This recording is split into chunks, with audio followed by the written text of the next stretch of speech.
Okay, good day, ladies and gentlemen, friends of friends, and everybody watching at home. Welcome to yet another wonderful episode of the Campus Talk Show. I'm your host, Prof, Radebe, and obviously I'm not alone. I'm with my co-host. May you please do the honors. Hello everybody, welcome back to the Campus Talk Show. My name is Mente, and just for those of you who may not know what the Campus Show is about, the Campus Talk Show is a fun, entertaining as well as educational platform that is primarily aimed at students. In the past, we've had members of the SRC, EFFSC, celebrities and other fun fellow students joining us on the channel, so watch out, you might be next.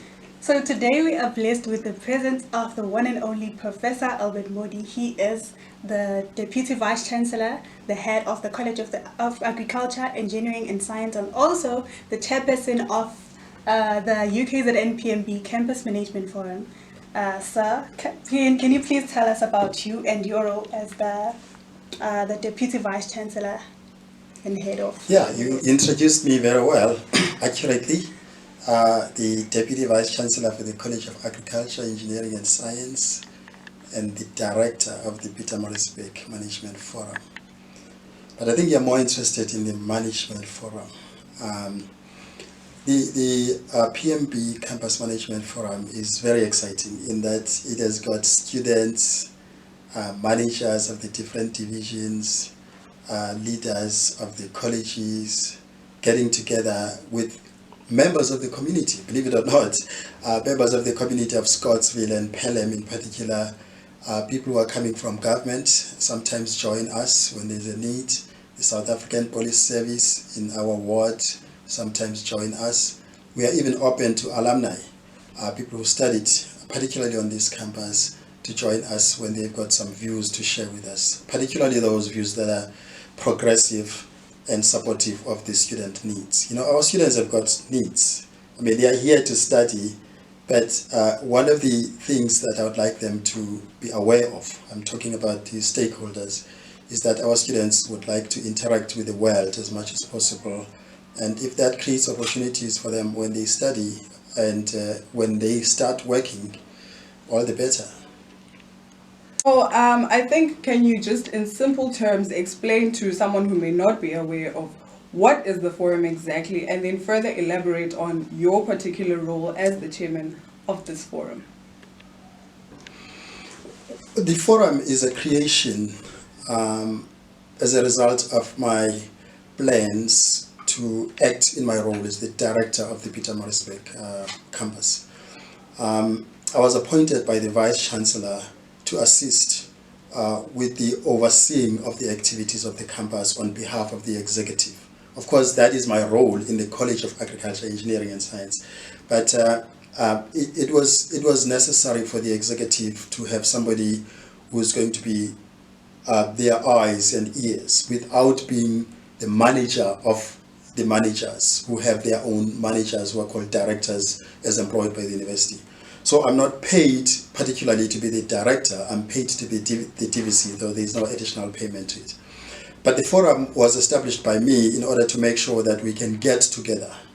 I can have a handle on the people who are managing the campus. You know, we've got the campus manager for RMS, you've got people who are responsible for grounds, people who are responsible for ICS, and so on. So in order for me to meet with these people regularly, every month, I decided that we form a forum.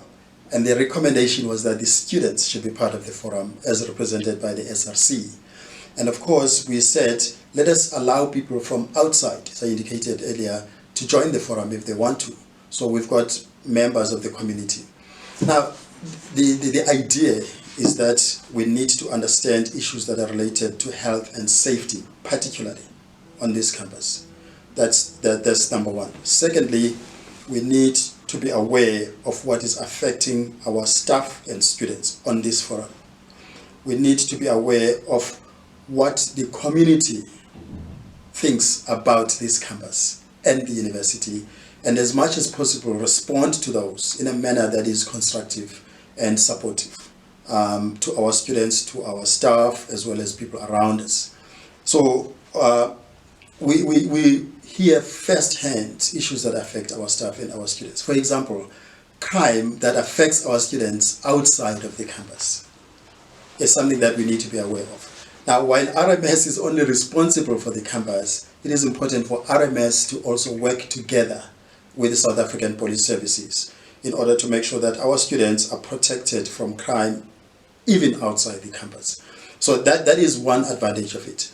And for example, another case would be that when we've got an issue that we believe requires the attention of the government, the local government, we can invite them to listen to us, and we can also communicate with them about addressing that particular issue. Sometimes it requires us to assist people or to lead people to resolve those problems. So in essence, basically, your particular purpose is to be the mouthpiece and then also the ears of, the students and the other relevant stakeholders. As a forum, yes. Yeah. Okay, so since the launch of the forum in 2019, with your aims that you've just outlined right now, what have you achieved to date? What we have achieved to date is a cohesive leadership of the managers of the different divisions of the university, where they make plans for their activities from the beginning of the year to the end of the year. We've also achieved a quicker response by these different divisions to the needs of staff and students. That was very, very important for us to achieve, because that is really the core of the business.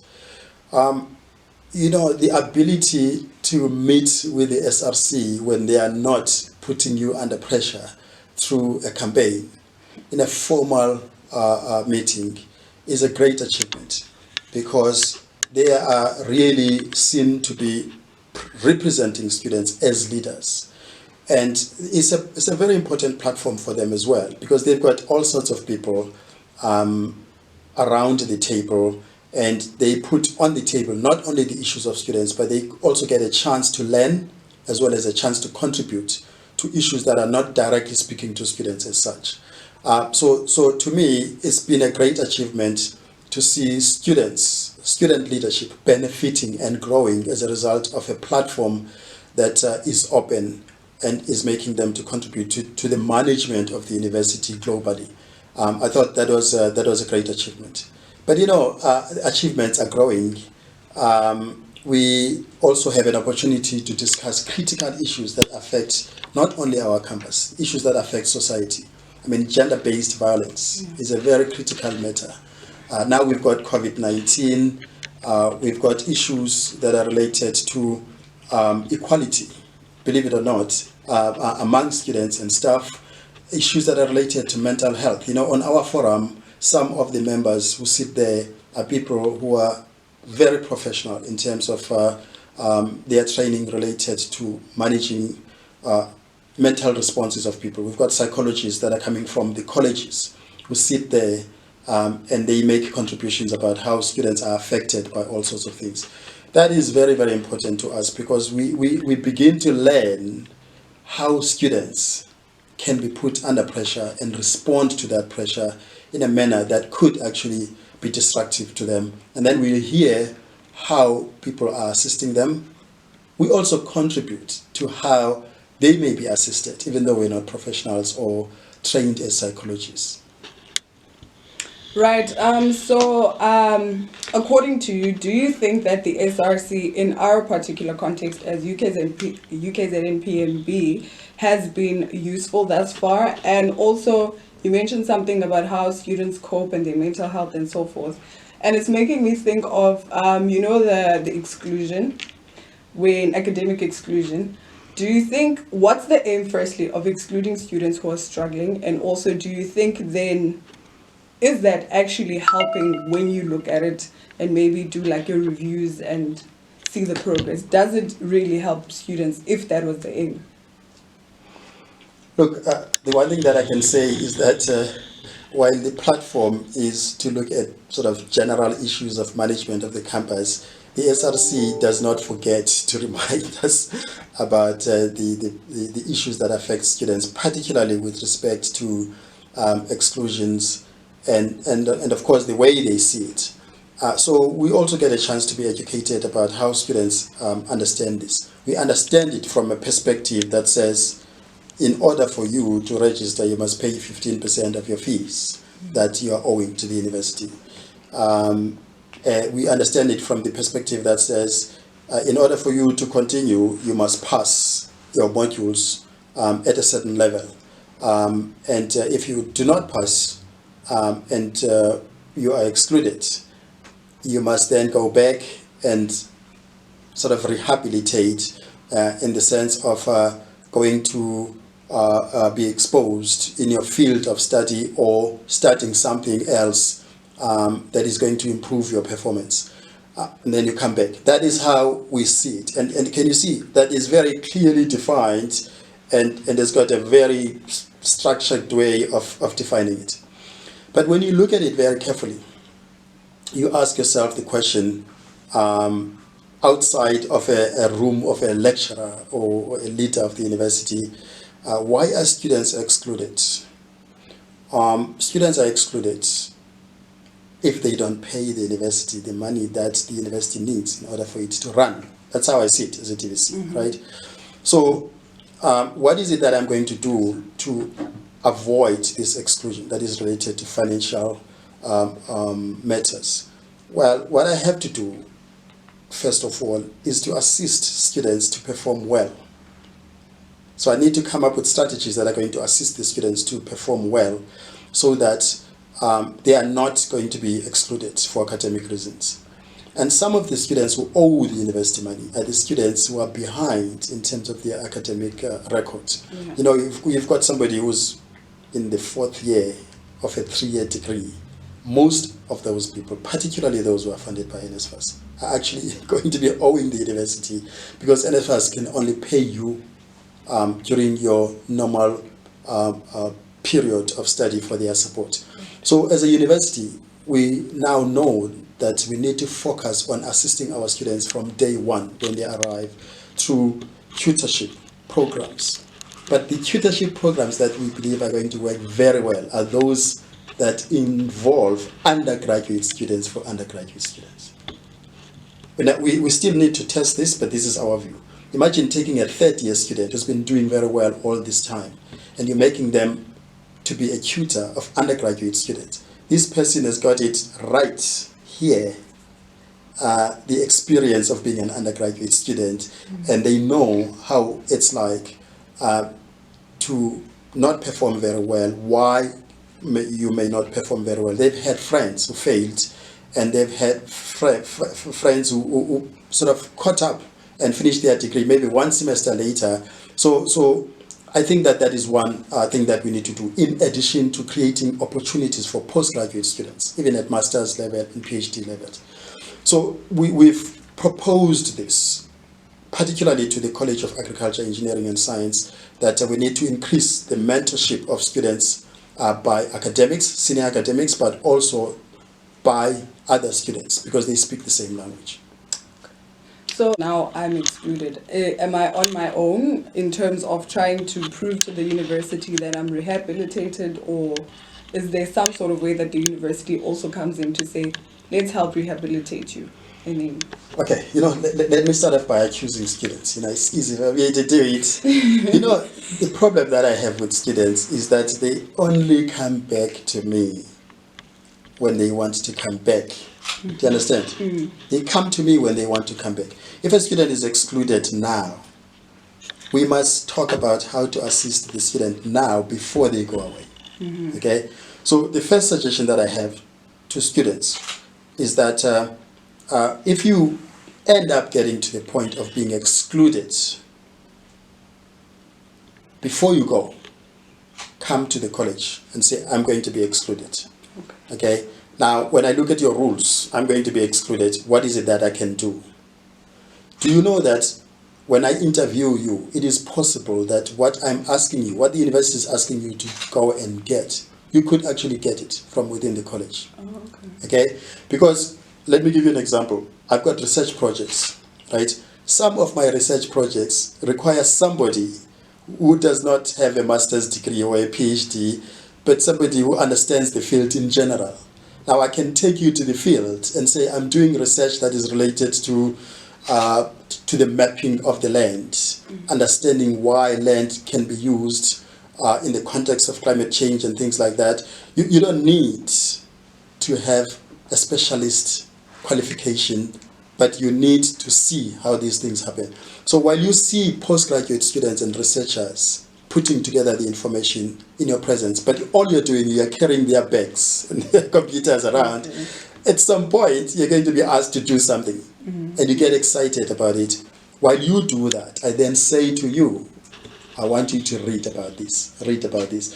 By the time you finish the exclusion period, you'll be up to speed. But there may be a strong argument that you don't even have to be away for a whole year, because you've been doing it with a university professor, researcher, and that researcher can write a strong record and recommendation and tell you that if you behave like this going forward, if you behave like you were doing now when you were my research assistant, there's no reason why you should fail.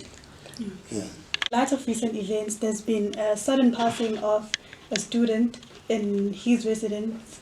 What do you understand was the cause of that? And also it has triggered like protests by students, especially in same gender residences like Warb and Petrie, for visitors to be allowed. What is the university doing about that? Especially visitors. Yeah, the passing away of that student is still making my heart ache. It was a shocking news when I heard about it. Until now, I'm trying to find out what is the reason why that student passed away. And we don't know. We still don't know. There may be other people who are not in my position who are closer to the information in terms of what actually happened to the students. My view is that experts are still trying to find out what is the cause of death. And of course, when the cause of death is known, I'm not going to be the first person, despite being the campus director, I'm not going to be the first person who's told.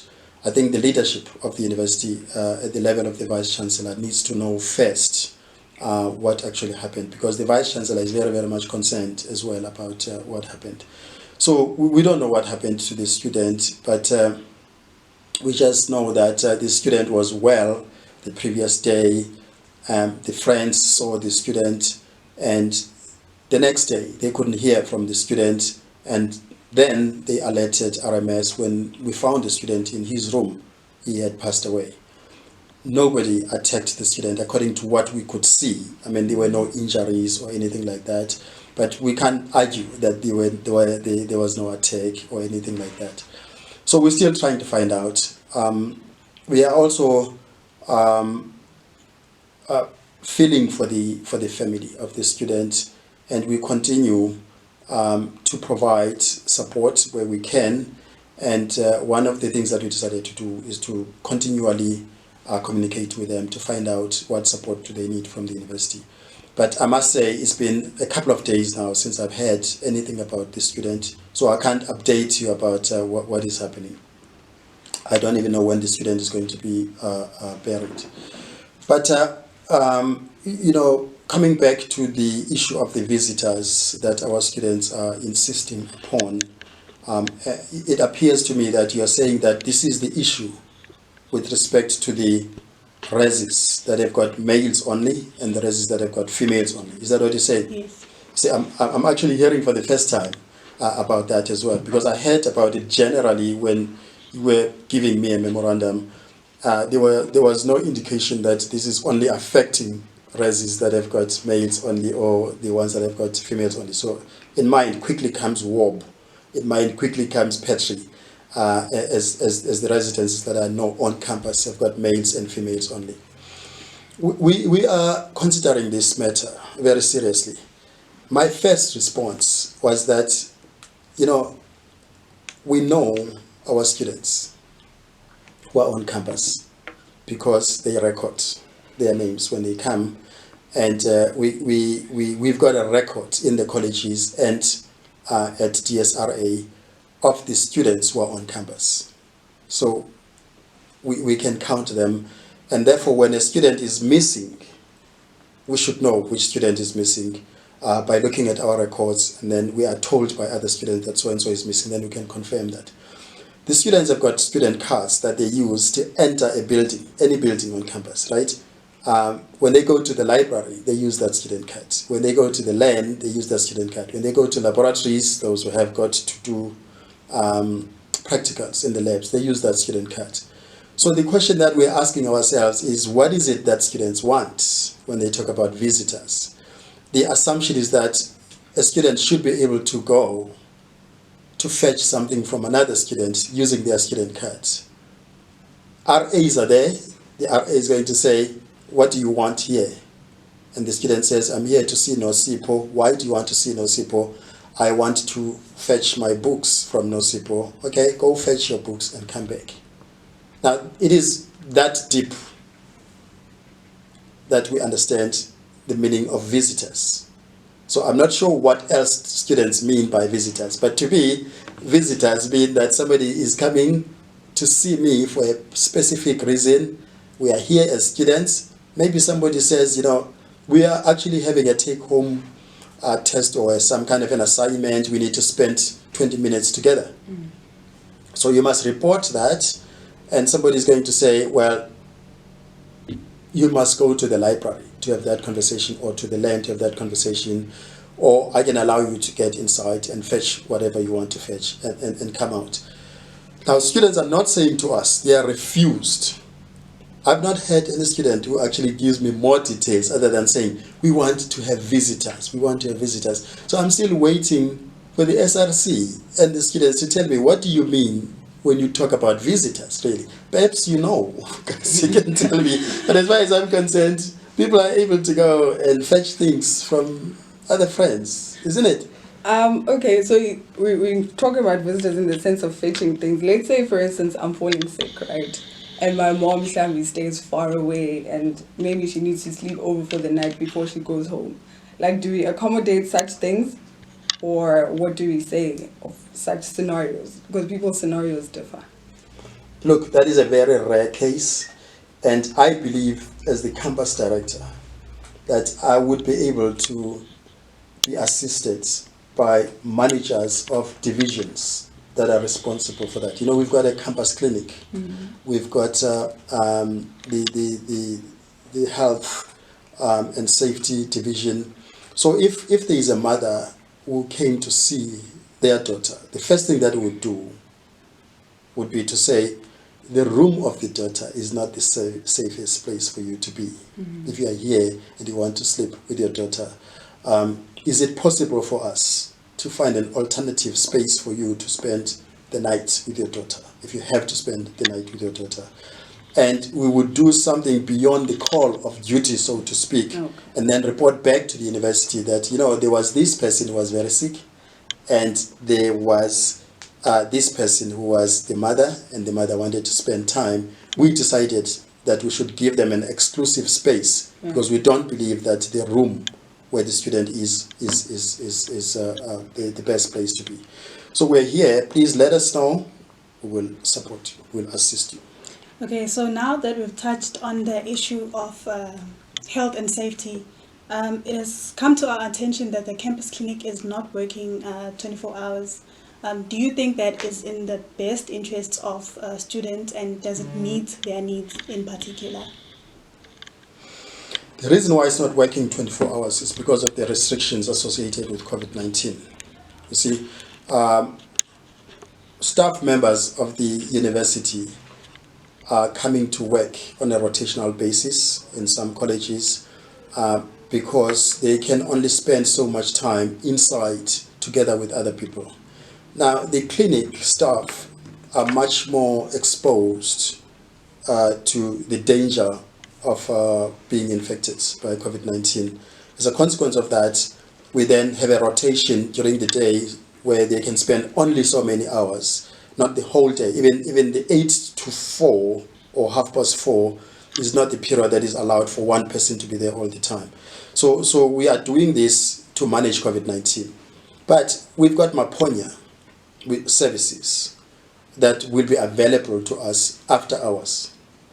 And the agreement between us and Maponya is that they should operate as if they are virtually here. So they are around the corner all the time. So when a student has got a problem after hours, Maponya has agreed that they will be here in 15 minutes or less, and we are holding them to that. Please enlighten those of us who may not know who exactly is Maponya. You know, Maponya is a private company that provides health and safety services, particularly those that are related to dealing with emergencies that are related to health. For example, if somebody gets sick and they need the attention of a doctor, they will be the ones who either take the person to the hospital or clinic or make sure that the ambulance comes to the university. But you know, when you are waiting for the ambulance, you need skilled people to manage the situation of the sick person before they arrive.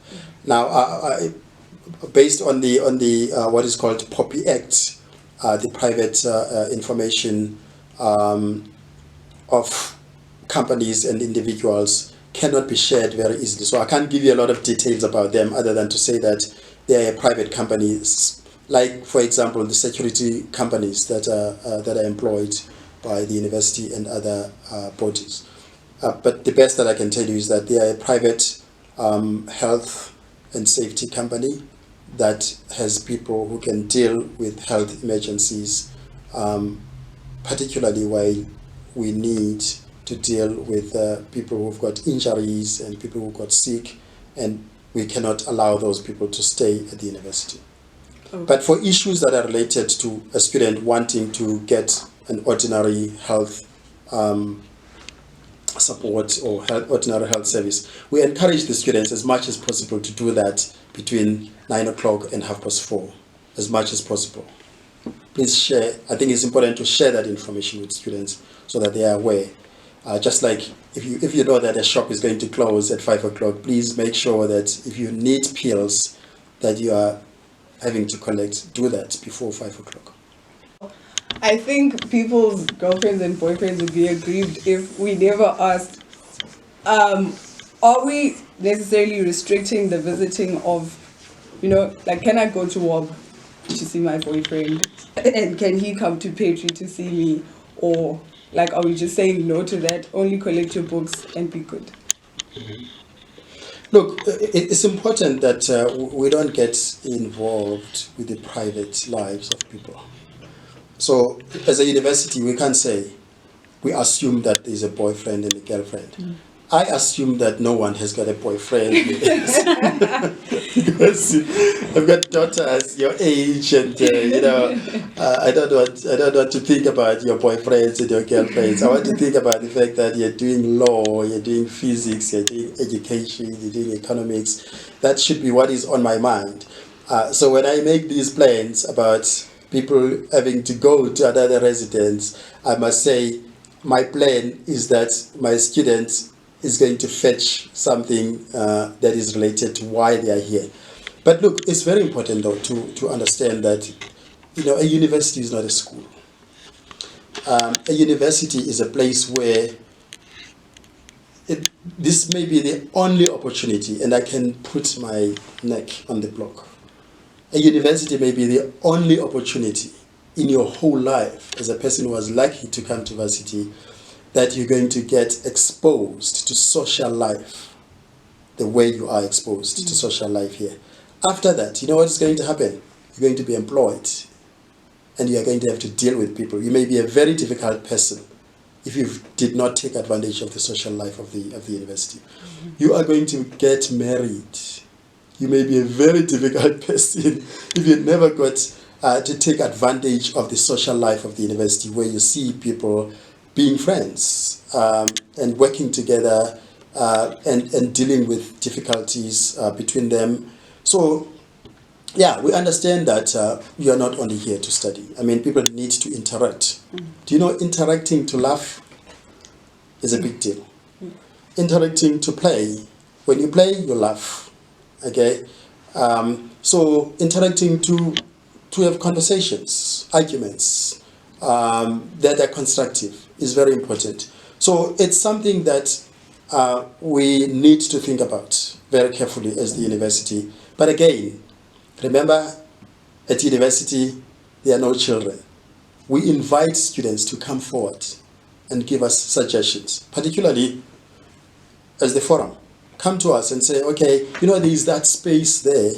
That space can actually allow 15 people or 20 people to coexist within the regulations of COVID-19.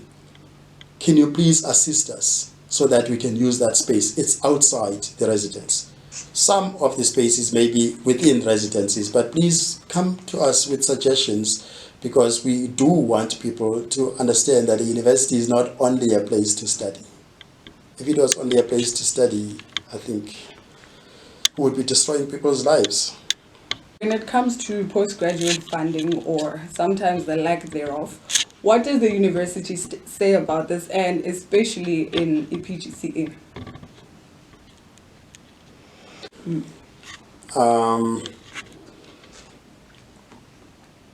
The university and all the universities in South Africa rely on government funds largely when it comes to postgraduate funding. So we've got the National Research Foundation, particularly in science, but of course it does support people in other divisions of the university. The National Research Foundation is a way in which government can provide funding to students who are performing very well, to study for masters and PhDs, and some of them study for honors. So the best thing that we can do is to support our students in their applications for NRF. But of course, we need to support them when they study so that they can compete with students from 26 universities, right? 25 if you exclude UKZN. So there is a competition for funds that are coming from government as well as the private sector in South Africa. And these funds have got to support students who are coming from all these universities. So the first thing that we have to do, me and my students, is to make sure that you perform very well so that you can be competitive and get the bursary. But the one thing that one is also thinking about is that of opportunities that may not be coming directly from government, opportunities that are coming from private sector. We can get that assistance from the private sector if we are doing things that are relevant to the private sector. Okay. Now let me take what you believe might be a difficult one, because I'm not in education. Let's take education. We need to understand that education is not something that should be dealt with in the School of Education. Do you know that in the College of Agriculture, Engineering and Science, there is a need for people who are skilled to teach students, to be exposed to what is happening in the College of Agriculture, Engineering and Science. So one of the things that has just started now in my interaction with people who are coming from humanities is that we need to create opportunities for students who are coming from education to work with academics who are in sciences and see if those academics could also fund a student who may not be doing science, but they are doing education. Now, talking about PGCE, I think it's very important that we work with the Department of Education as sciences to find out how many students are doing PGCE, particularly those who are coming from our disciplines, and then participate in giving those students projects. If you're doing PGCE, I'm assuming that it is very important that you do this project that is going to expose you to teaching of that particular subject. If there is no such project, as sciences would like to recommend that I am involved as a person who is in sciences, not even teaching education, in PGCE. Because if I'm involved, then I can say to the funder, I've got a student who's assisting me, and that student can now suddenly get funding. And then you said we needed to study things that were relevant to the private sector in order to ensure that we have better chances of getting more funding. Can you maybe give us a few of those so that students have an idea of what's more relevant than the other? Well, there's quite a number of examples. The private sector is in the business of growing the economy of the country. And if you think about what is called a value chain is characterized by the beginning and the end. The end is the consumer. So if you look at what is happening, say in agriculture, the first thing that is happening in agriculture is somebody who's producing food. The last thing is somebody who is eating that food, right? In between, there's somebody who is from commerce, not from agriculture. There's somebody who's from commerce, there's somebody who's from engineering, there's somebody who's from law, all of those things. Now, if we can have a strategy as a university to say, this is where we fit in the value chain. All our degrees, all of them can fit in the value chain. So now, it begins with what we teach at the university, but the private sector is much more interested in what we do in terms of the research as a university. So we can have people, for example, who try to understand what is going to happen if you are going to be in the business that is related to post-harvest handling of food. Now, there is quite a number of people who can deal with that. People who are coming from sciences will be looking at it from the point of view of chemistry and engineering. But people who are coming from social sciences are going to look at it as how do people respond to the storage, okay? So if I've got a sell-by date, what is the effect of that sell-by date? What is the importance of that? Is it possible that there are people who are not sticking to the rules when it comes to sell-by date? Can you see? Suddenly you've got students who are coming from all sorts of disciplines working together on the same project. So we just need to tell the industry about the things that we do and explain how they fit in the value chain. That's where the problem is. I think it is the responsibility of the academics of the university more than it is the responsibility of the students. Okay. In light of the existence of this pandemic that we're in, COVID to be specific, so many things have had to be done via emails and all that kind of stuff. So I'd like to know, how often do you receive progress reports, and what's your take on the effectiveness and overall performance of your staff at an administrative level? On what the government gives us, largely in terms of the progress reports. You know, every day the government tells us how many people were infected, how many people died, and they remind us of the number of people now in total who have died and in total who have been infected. So we rely a lot on that information. And then we've got a corporate relations division of the university, the PR division. The corporate relations division does not give us reports on a daily basis because they've got to focus mainly on what is happening in our university. So they don't repeat what the government says to the public. They will refer to it when they tell us so many students were infected, so many members of staff were infected, and somebody has been affected by it. These are the quarantine services of the university where there is a need for it, and so on. We are satisfied with the reports that we get from the university, but we are very worried about the manner in which COVID-19 has affected the operations of the university. You know, there's nothing more important than having a human being to deal with at work. We've got parents who call sometimes, and parents call, nobody picks up the phone, and they try again. It would be luck sometimes that you get somebody to pick up that phone. The reason for that is because there's nobody here all the time. And if a person has connected their phone to another piece of equipment at home, it may be done in such a way that their phone must ring so many times first, or it will be at these times of the day. Do you understand? So we're very, very concerned about how COVID-19 is affecting our ability to interact with our students directly as well as with stakeholders, particularly the parents of our students from outside. We've got a task team of the university that is responsible for the return of students and the return of staff. They are now using the information that we've gathered since COVID-19 started, trying to come up with some suggestions and in terms of how we can improve the interaction between students and ourselves and between us and stakeholders. So we're hoping that things are going to improve going forward. But I must say, it's very frustrating. As a lecturer, I am not happy with online teaching.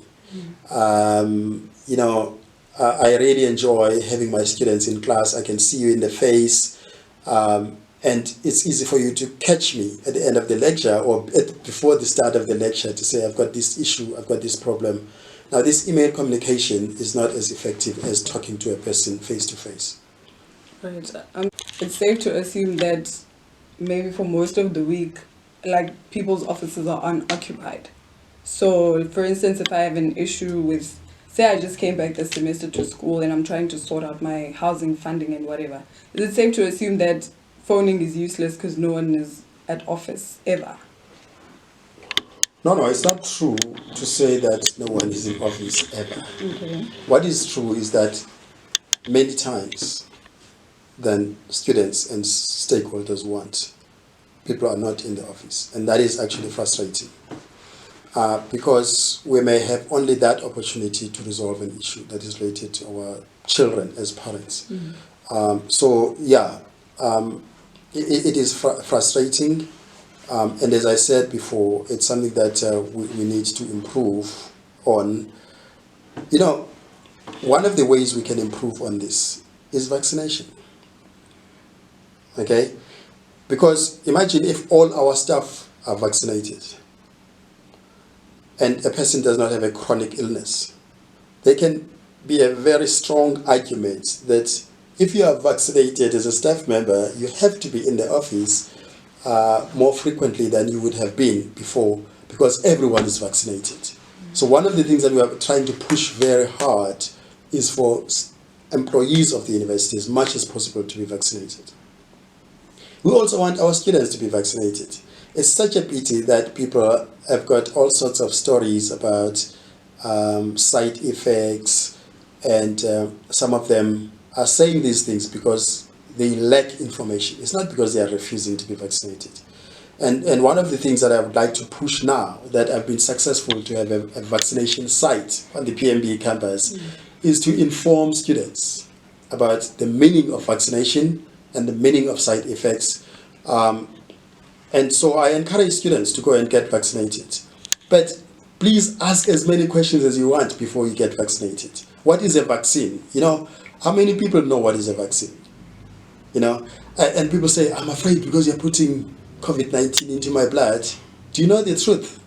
I am actually putting COVID-19 into your blood when I'm vaccinating you. Right? And this is how I put it. Imagine if COVID-19 had a head and arms and so on. All I need to do is to take the hand of COVID-19 or the arm of COVID-19. Now, the arm of COVID-19 alone is not going to be able to kill anybody. But it has got all the genes. If I take your finger has got all of you. So if I want to know who you are, who is your mother, who was your grandfather, all I need is to take blood from you. The whole story is going to be there. So you take a piece of COVID-19, you put it into the body of a person, it's useless.